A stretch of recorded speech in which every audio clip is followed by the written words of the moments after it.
तुम्हारे माँ बाप का सिर झुक जाए, समझ लेना उसी दिन तुम्हारे माँ बाप मर गए। काम ऐसा करना कि जब तुम्हारा नाम आवे तो तुम्हारे पिता का सीना चौड़ा हो जावे कि मैं फला बेटे का बाप हूं। आदमी जाने के वे कि इनके बब्बा मंदिर बनवात गए और भज्जा ने गांव को एक खचा नहीं बचो जो ने पीला हो दारू पी के। कम से कम बनाने पाओ तो मिटाइयो ने निवेदन जो है। बहुत बहुत धन्यवाद यजमान परिवार को और विशेषकर धर्मेंद्र को। हमें लोगों ने बताया कि महाराज ये बहुत बड़े आसामी नहीं हैं, और हमें तो बड़ा ताज्जुब हुआ जब वहां बताया। धर्मेंद्र ने खुद बताया, बोले महाराज हम तो बेलदारी करत हैं, मिस्त्री हैं, मकान चुनत हैं। हमने कहा वाह यार। और बोले एक नहीं, ये शायद दूसरी कथा है ना, एक और पहले करवा दी। वास्तव में मैं धर्मेंद्र को शुभ आशीर्वाद देता हूं, और देख लेना 1 साल के भीतर देख लेना तुम्हें जीवन में वो बदलाव मिलेगा, वो बदलाव तुम्हारे बारे न्यारे हो जाएंगे। एक संत का आशीर्वाद है मंच से, बिल्कुल आशीर्वाद है तुम्हारे लिए। खूब ऐसे ही तुम्हारा धर्म बढ़े, पर मैं कह के जा रहा हूं कि अब तुम्हारा धन भी बढ़ेगा। धर्म तो बढ़ गया, अब धन बढ़ेगा, क्योंकि जहां धर्म है वहां धन है। बहुत बड़ी बात है, बहुत बड़ी बात है कि बहुत जमीन जायदाद हो, बहुत बड़ी नौकरी हो, खूब पैसा आ रहा हो, तो आदमी खूब धर्म करता है। पर जो व्यक्ति को 1 करोड़ रुपए दान करके फल मिलता है, वो सच्चे निष्ठावान को 1 रुपए में भी 1 करोड़ का फल परमात्मा देता है। बहुत बहुत हृदय से साधुवाद है, धन्यवाद है। खूब ऐसे ही धर्म के रास्ते पे भी बढ़ो, पर जिंदगी में कभी धर्म को मत छोड़ना, तो धन की कमी जिंदगी में कभी नहीं आएगी। एक बार जोरदार तालियां। धन का यही उपयोग है, धन का यही उपयोग है कि धर्म में लग जाए। एक व्यक्ति का परिश्रम, एक व्यक्ति की श्रद्धा, एक व्यक्ति की लगन, आज ना जाने इस व्यास गद्दी से कौन सी बात इन 7 दिन में निकली होगी, और किसका परिवार सुधर जाए, किसी का बेटा सुधर जाए, किसी की बहू सुधर जाए, किसी की पत्नी सुधर जाए, तो इसका श्रेय तो इसको जाना है कि नहीं जाना है। और वास्तव में हमने भी पूछो, क्या ये तो हनुमान जी की कृपा कहनी चाहिए ना, हमने ये पूछा कि जगह कहां है, कितनी जगह है, तुम करते क्या हो, तुम्हारी प्रॉपर्टी कितनी है, क्या तुम हमारी व्यवस्था बना पाओगे बैठने की, क्या हमारे रुकने की व्यवस्था बना पाओगे। रोलें दे कछु नंजा रोन दो। आदमी पैसा खो रो रहा हो, कोनो मर गौ सो रो रहा हो, कोनो इज्जत खो रो रहा हो, कोनो अपमान खो रो रहा हो, और जो भगवान खो रो रहा हो, रोबो तो वही को सार्थक है। रोना उसी का सार्थक है जो ईश्वर के लिए रो रहा है। ऐसे ही दोनों भाई खूब प्रेम से रहना। सबसे बड़ी संपत्ति है भाई भाई का प्रेम। घर में अगर प्रेम है तो टूटी झुपड़िया में भी सुख है, और अगर परिवार में प्रेम नहीं है तो तुम तो महलों में रह रहे हो, कोई मतलब नहीं है। दोनों भाइयों को, मीनू को और धर्मेंद्र जी को खूब आशीर्वाद है। उनके सभी सहयोगियों को हृदय से धन्यवाद। जितने भी लोगों ने सहयोग किया उन सबको हृदय की अनंत गहराइयों से धन्यवाद। बहुत बहुत साधुवाद, धन्यवाद साईं मैरिज गार्डन वाले कुशवाहा जी, महेंद्र जी को, मोहन जी को।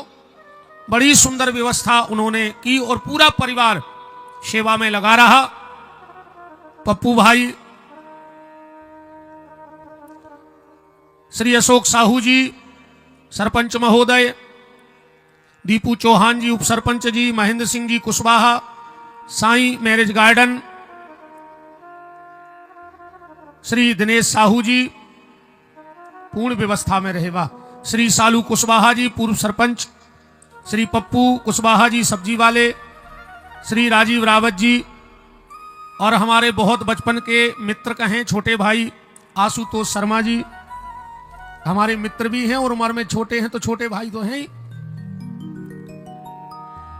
सभी का हृदय से बहुत बहुत धन्यवाद है सारी व्यवस्थाओं के लिए। चलते चलते आपसे बस इतना निवेदन है कि भजन करिए, नाम लो, और इसलिए नाम लो। देखो भैया, कल परसों शायद हमसे कोई कह रहा हो तो रात में कि महाराज जी आपने भटा को भर तो रामायण को अर्थ तो कह दई, पर वो और सब्जी नहीं बताई। हमने कहा बात भी सही है यार, ज्यादातर तो कुशवाहा जी हरे बैठे हैं। कहा भाई दादा सूरज गए आज, कह रहा है आज सूरज गए कट जात घंटा, आज हम ज्यादा कछु न कहे। बेबी कह रहा है कि बिद गए थे महाराज छायरी ने दाव है हम तुम्हारी। वास्तव में तो देखो अपन तई से कथा प्रारंभ करिए अब, क्योंकि एक बात और बहुत अच्छी बताएं, शायद आप लोगों ने कभी सुनी हो ना सुनी हो। कुशवाहा समाज के कितने लोग बैठे, जरा हाथ तो उठाओ। वाह। तुलसी कृत रामायण, ध्यान से सुना, तुलसी कृत रामायण के रचयिता कौन है? को है रचयिता? तुलसीदास जी है। तो तुमरों ने कथा सुनी ने कहा कब? तुलसीदास जी रचयिता नहीं है, ने उन्हें लिखी आए, ने उन्हें बनाई आए। फिर किसने बनाई? रामायण पढ़ लेना, आप पढ़ते होंगे कि रच महेश निज मानस राखा, शंकर जी ने बनाई। अच्छा, रामायण के पहले वक्ता को है तुलसी कृत के? भगवान शंकर। और पहली श्रोता को है पार्वती। वाल्मीकि रामायण के रचयिता को है वाल्मीकि जी, पर वाल्मीकि रामायण के पहले वक्ता को है। पहली बार वाल्मीकि रामायण कोने बांची? और पहलो श्रोता को है। वाल्मीकि रामायण के पहले श्रोता हैं राम जी, पहले जजमान, पहली बेर जजमान भी बने तो कथा चालू भाई। अब पहले वक्ता हैं कुश और लव। कुश ने पहली बार अयोध्या में रामायण की कथा करी, पहली बार। जब लवकुश अयोध्या पहुंचे और राम जी सिंहासन पर बैठे थे और पूरी वाल्मीकि रामायण सुनाई, भगवान राम तो जान गए कि ये मेरे पुत्र हैं दोनों, पर राजा की मर्यादा है, राजगद्दी से खुल के नहीं कह सकते कि तुम मेरे पुत्र हो, क्योंकि देखो एक पद की गरिमा होती है। मान के चलो हम यहां बैठे हैं तो ये मेरी गरिमा है, इसलिए हम किसी को नहीं छोड़ते, क्योंकि ये मैन है। नीचे उतर आए फिर व्यवहारिक जीवन है।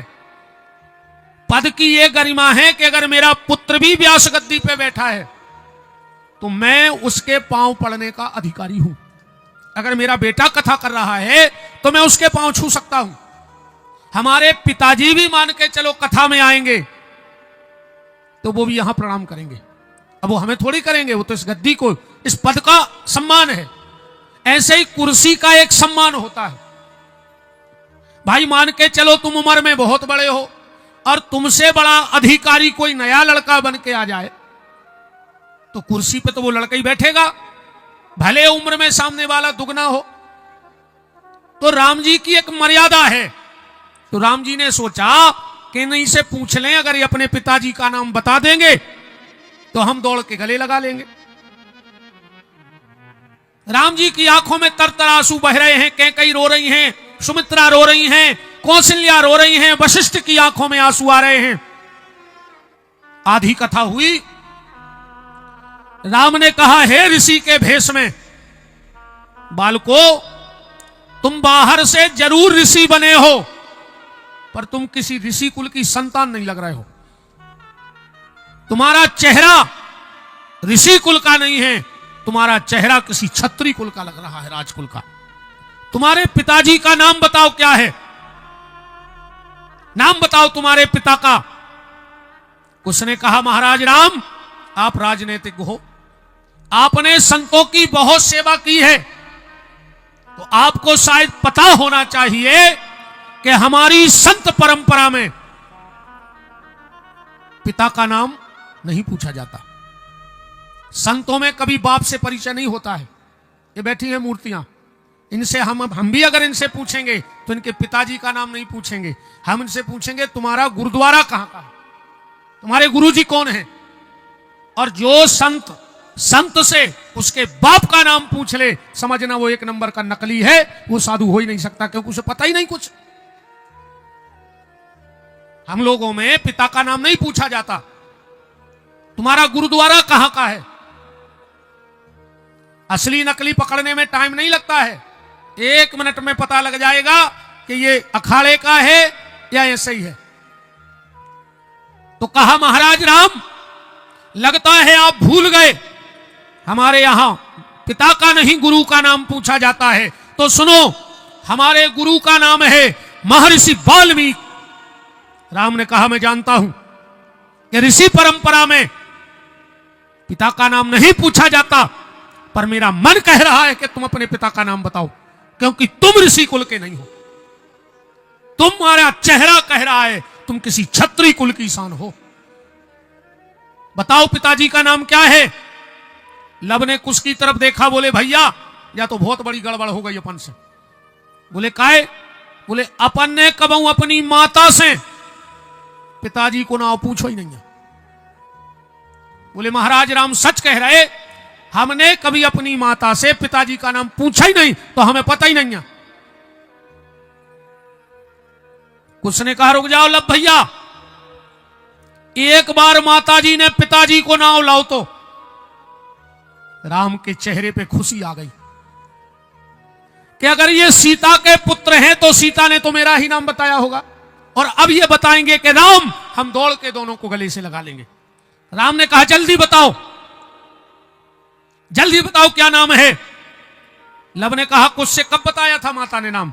बोले तुझे याद नहीं, जब तूने जंगल में एक शेर के बच्चे को पकड़ लिया था और तू उसका मुंह फाड़ रहा था, तब मां आई थी और मां ने गुस्से में पिताजी का नाम लिया था। राम जी ने कहा बोलते क्यों नहीं कि क्या नाम लिया था। अब राम को तो ऐसा लग रहा है कि कब ये राम कह दे।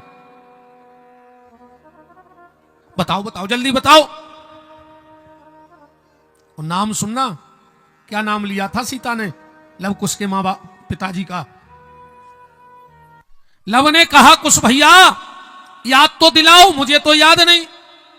तो कुश ने कहा लव, जब तूने शेर का जबड़ा फाड़ा और मां दौड़ करके आई और आकर के बोली ए निष्ठुर के पूत, क्या कहा था? निष्ठुर के पूत। महाराज राम, लगता है मेरे बाप का नाम निष्ठुर है। राम की आंखों से आंसू बहने लगे।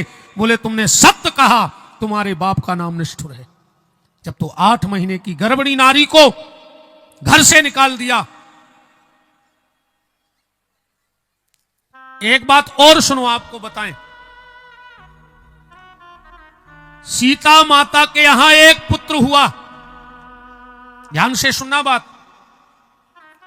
और जब बेटा हुआ तो बेटे को पल्ले में सुलाकर और माता चली गई जल भरने। बेटे को पल्ले में सुलाया और माता चली गई जल भरने। मैंने एक संत के मुंह ये भाव सुना था और बहुत अच्छे विद्वान ने ये भाव बताया था। मैंने पढ़ा तो कहीं नहीं है, मिलेगा पर, क्योंकि वो संत झूठ बोल नहीं सकते जिन्होंने मुझे ये भाव एक कथा में मैंने सुना था। सीता जी ने पल्ले में, अब आश्रम में पल्ला तो ऐसा करे तो कि एक साड़ी एक खूंटा पे बांध दी, एक साड़ी एक पे बांध दी और बाल बच्चों पार दो बीच में। तो सीता जी लब को सुला करके और चली गई जल भरने। और बीच में आई खबर कि ये सुने हुए कि महात्मा जी की लग जाए समाधि, वाल्मीकि की, गुरु जी की, और जंगल में है बहुत जानवर, हमारे बच्चा ने उठा ले जाए। सो सीता जी लौट पड़ी गली में से, वाल्मीकि जी बैठे ही थे ध्यान में। लब को उठाया और पानी भर में चली गई। इतने वाल्मीकि जी की आंखें खुली, साड़ी अकेली झूल रही खूंटा पे। वाल्मीकि जी ने पसीना डाल दो, लगता है कोई जंगली जानवर उस बालक को उठा के ले गया। अब सीता आएगी तो मैं क्या जवाब दूंगा। वो कहेगी गुरुदेव मेरा पुत्र कहां है। वाल्मीकि जी ने अपनी आसन में से कुशा निकाला और कुशा निकाल करके अपने जीवन की पूरी तपस्या लगाकर, और जैसे ही वो कुशा उस झोली में फेंका साड़ी की, और एक बालक बन गया और उसी का नाम कुश पड़ गया। जब सीता जी लौट के आई तो बालक साथ में लिए हैं। वाल्मीकि ने कहा, सीता तुम तो छोड़ के गई थी बेटी। बोले, गुरुजी बीच में खबर आई आपकी समाधि लग जाए, ऐसे हम ले गए थे। और बोले, हमने डर से पूरी जिंदगी की तपस्या से एक बालक और बना दो। माता सीता ने कहा, ये मेरी तपस्या या आपकी तपस्या? अब इन दोनों बच्चों की मां मैं ही कहलाऊंगी, ये मेरे ही पुत्र रहेंगे दोनों। बोलो वृंदावन बिहारी लाल की। तो निवेदन जो है कि भजन करत रहियो। और आज की कथा अब हमें बगीचा और कछुआरे से उठाऊने हैं। अब चलो चल गया अपन। सब्जी क्या भाई? सब्जी पटेल समाज बेचता है सब्जी। सब्जी पर हम चर्चा कर रहे हैं इते की सब्जी की। इते जितने पंडाल में बैठे हैं, हम में जी है, इन औरों में भी जी है, इनमें भी जी है, तुम औरों में भी जी है, इनमें भी जी है। आओ भैया, हमारे सागर जिले के पूर्व सांसद महोदय दादा श्री लक्ष्मी नारायण यादव जी और उनके सुपुत्र हमारे बहुत स्नेही भैया श्री सुधीर यादव जी उपस्थित हैं। उनका बहुत बहुत मान है। बोलो वृंदावन बिहारी लाल की।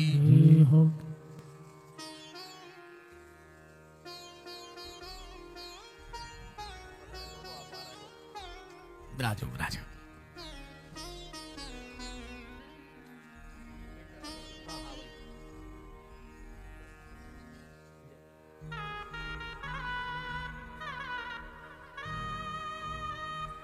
विराजो विराजो।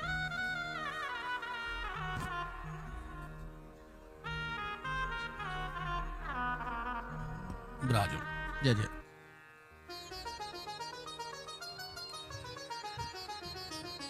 तो बात चल रही है सब्जी। हम में भी जी है, इनमें भी जी है, तुमोरों में भी जी है।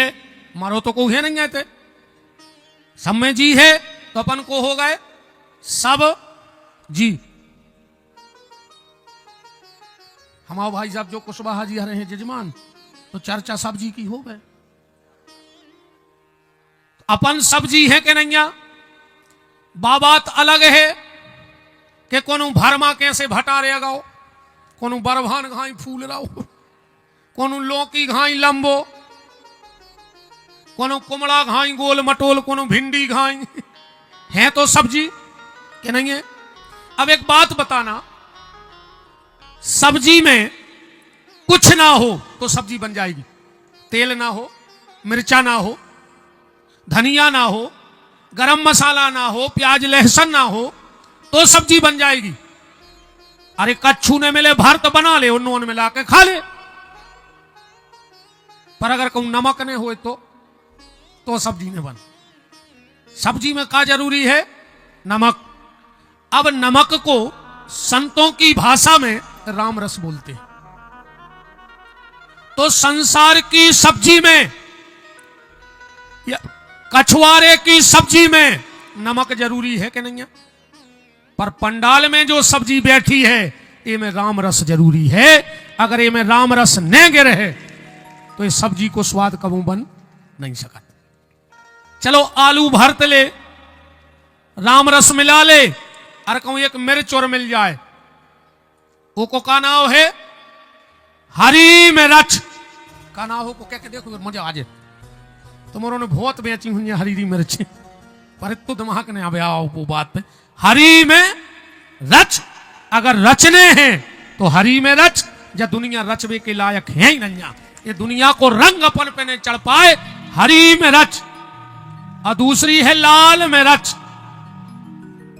दूसरी कौन होते? लाल में रच।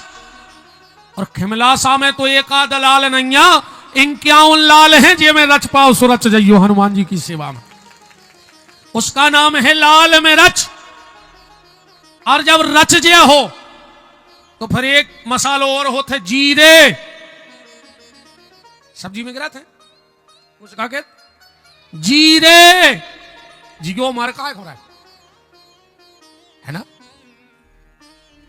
और जिंदगी को स्वाद बनाने होए, जिंदगी का और स्वाद बनाना हो तो काय से बना सब्जी को स्वाद। सब्जी को सेंट क्या है? धनिया। हाँ धनिया। पर धनिया बनावे की कला का है बताओ। धना से धनिया बना थे, धना से धनिया बना थे। उतनो स्वाद धना में नहीं है ये तो धनिया में है। ऐसा ही है ना। उतो टेस्ट धना में नहीं है ये तो धनिया में है। तो धना तो सबके हैं, तन तन धन तो सबके हैं, पर हर आदमी धनिया बने भी फिर रहा है। फिर रहा के नहीं, हर आदमी चाह रहा हो कि हमारा पैसा और बढ़ जाए। हमारा धना तो है, भूखों को नहीं मर रहा हो। अन्य देश में कोई गरीब आए, हमारी हमने उतना भी कही थी गारंटी है एक गरीब नहीं है देश में। एक गरीब ने मिल तुम्हें जो 1 रुपया किलो की पिसी खा रहे हैं, ये 1.5 लाख की मोटरसाइकिल से जाते 1 किलो की पिसी ले। 50,000 को एंड्रॉइड मोबाइल रखे हैं, 1 रुपया के किलो की पिसी ले रहा है। ले रहा है कि नहीं ले रहा है? यही खिमलासा में 75% गरीबी रेखा के कार्ड उनके हुए जिनके ट्रैक्टर हुए।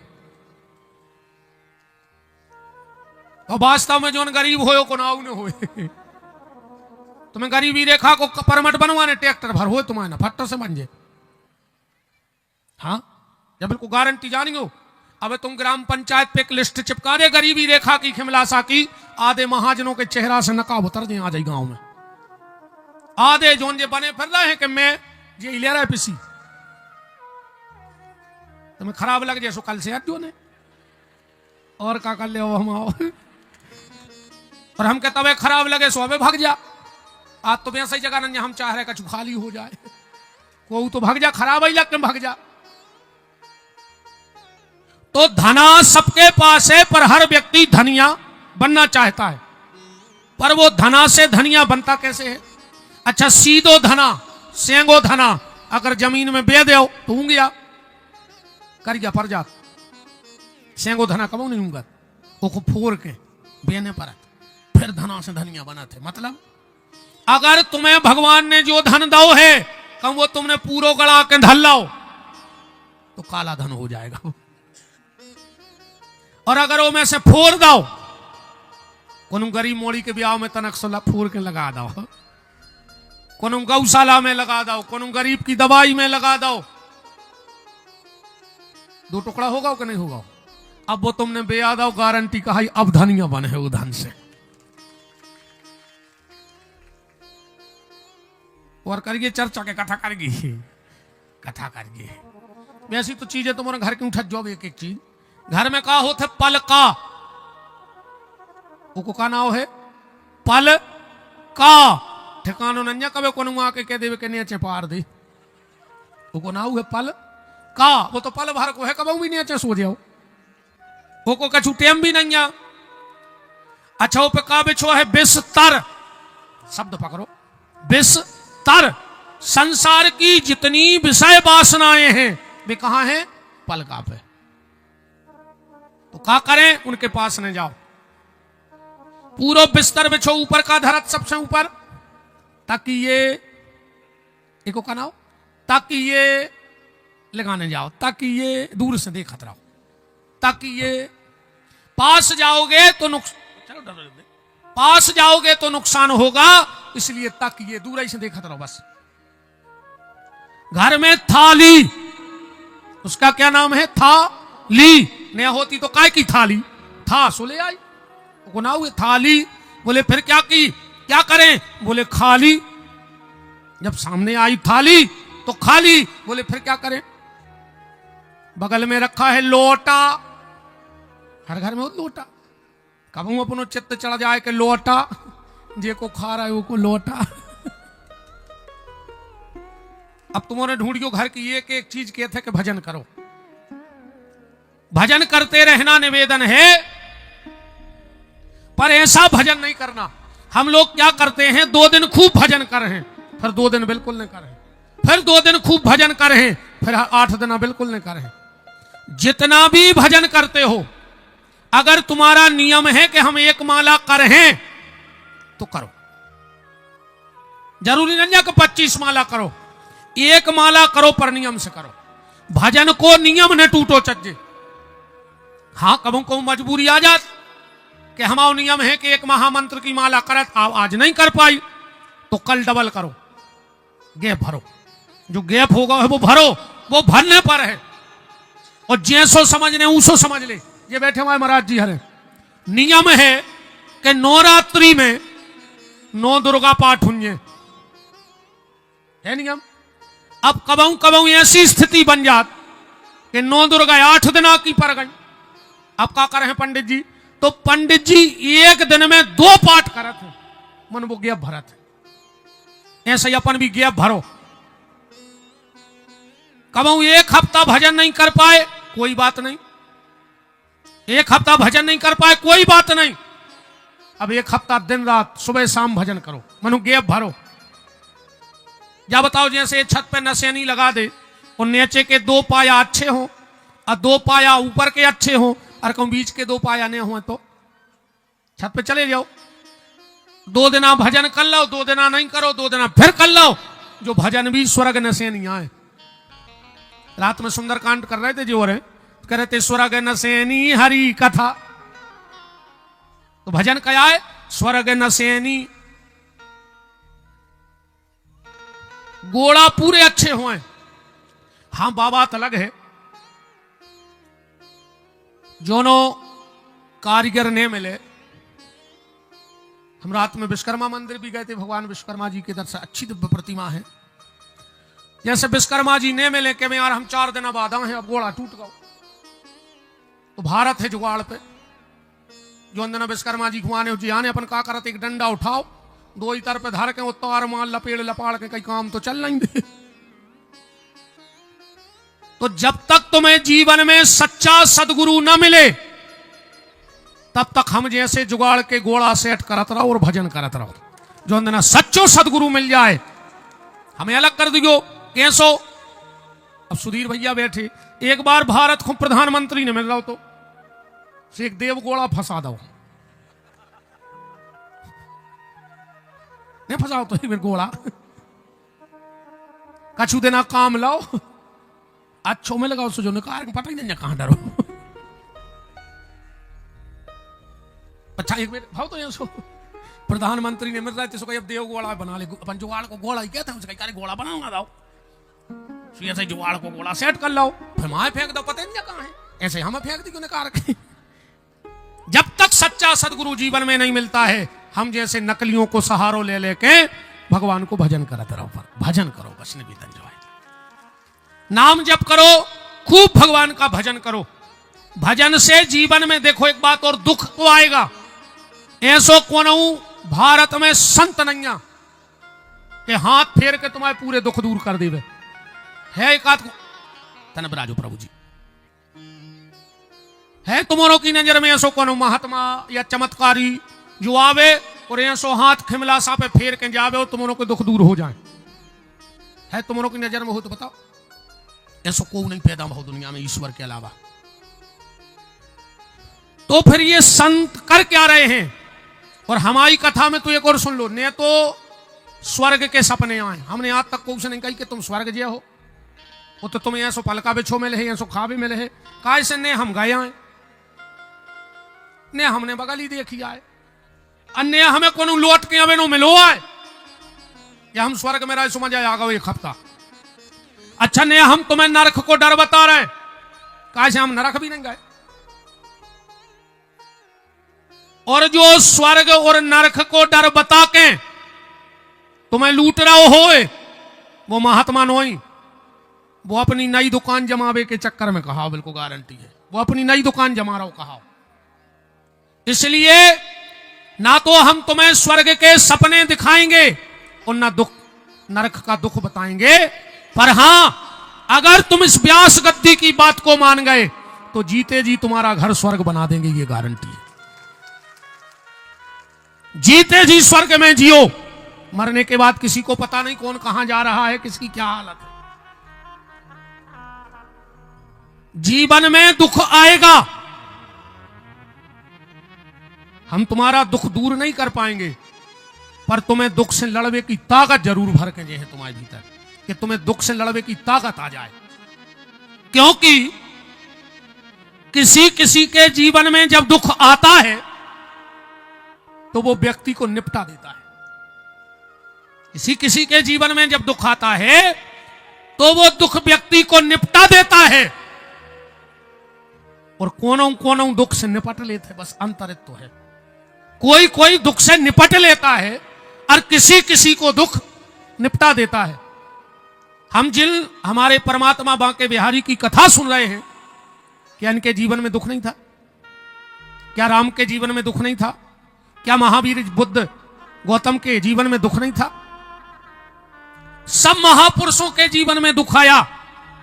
अच्छा एक बात बताओ, अगर कोनो बड़े आदमी के बाल बच्चों हो जाए तो बसेता बटत, फटाका फूटत, डीजे बजत, पर अगर गरीब से गरीब के भी हो जाए और अगर कछु ने हुई है तो वो थाली तो बजाई ले, और मान के चलो के घरे थाली भी ने हुई है तो ताली तो बजाई ले, ये तो कर ही सकत। पर जब जगत के मालिक मेरे बांके बिहारी जेल में आए तो ना वहां कोई ताली बजाने वाला था कंस के डर से, और ना कोई थाली बजाने वाला था। यहां से इनके जीवन का संघर्ष प्रारंभ है भगवान का। बताओ, जेल में जन्म बहुत, तुरंत बहुत दद्दा छूट गए, कोई खुशी मनाने वाला नहीं है। पूरे जीवन सिर्फ दौड़ते रहे, पर हर पल मुस्कुराते रहे और समाज को यह संदेश देते रहे कि दुख तो जीवन में आएगा, पर तुम्हें मुस्कुरा के उस दुख से लड़ना है। और आखिरी में अगर लड़ते लड़ते दुख से मुस्कुराते रहे तो एक दिन तुम द्वारकाधीश बनकर बैठ भी सकते हो। और बांके बिहारी द्वारकाधीश बनकर बैठ गए, पर दुख से घबराए नहीं। जब बाल बच्चे मताई की ओली में रहे थे, वो समय ये पूतना खूब मार रहे थे। जब मोड़ी मोड़ा खेल खिलौनों से खेले थे, जब हमारे ठाकुर जी अघासुर बकासुर तृणावर्त से लड़ रहे थे, पूरा जीवन संघर्ष का। तो निवेदन बस ये है कि दुख आएगा, और इतना बेशरम है जो दुख कि वो तो है। तुम किवाड़ बंद कर ले, वो खिड़की में से आ जाए। तुम खिड़की बंद कर ले, वो छप्पर पटा के आ जाए। तुम स्लेब ढरवा दे, वो जमीन पटा के आ जाए। तुम टाइल्स लगवा दे, वो नल की टोटी में हुआ जाए। मनवा है। इसलिए दुख से घबराना नहीं।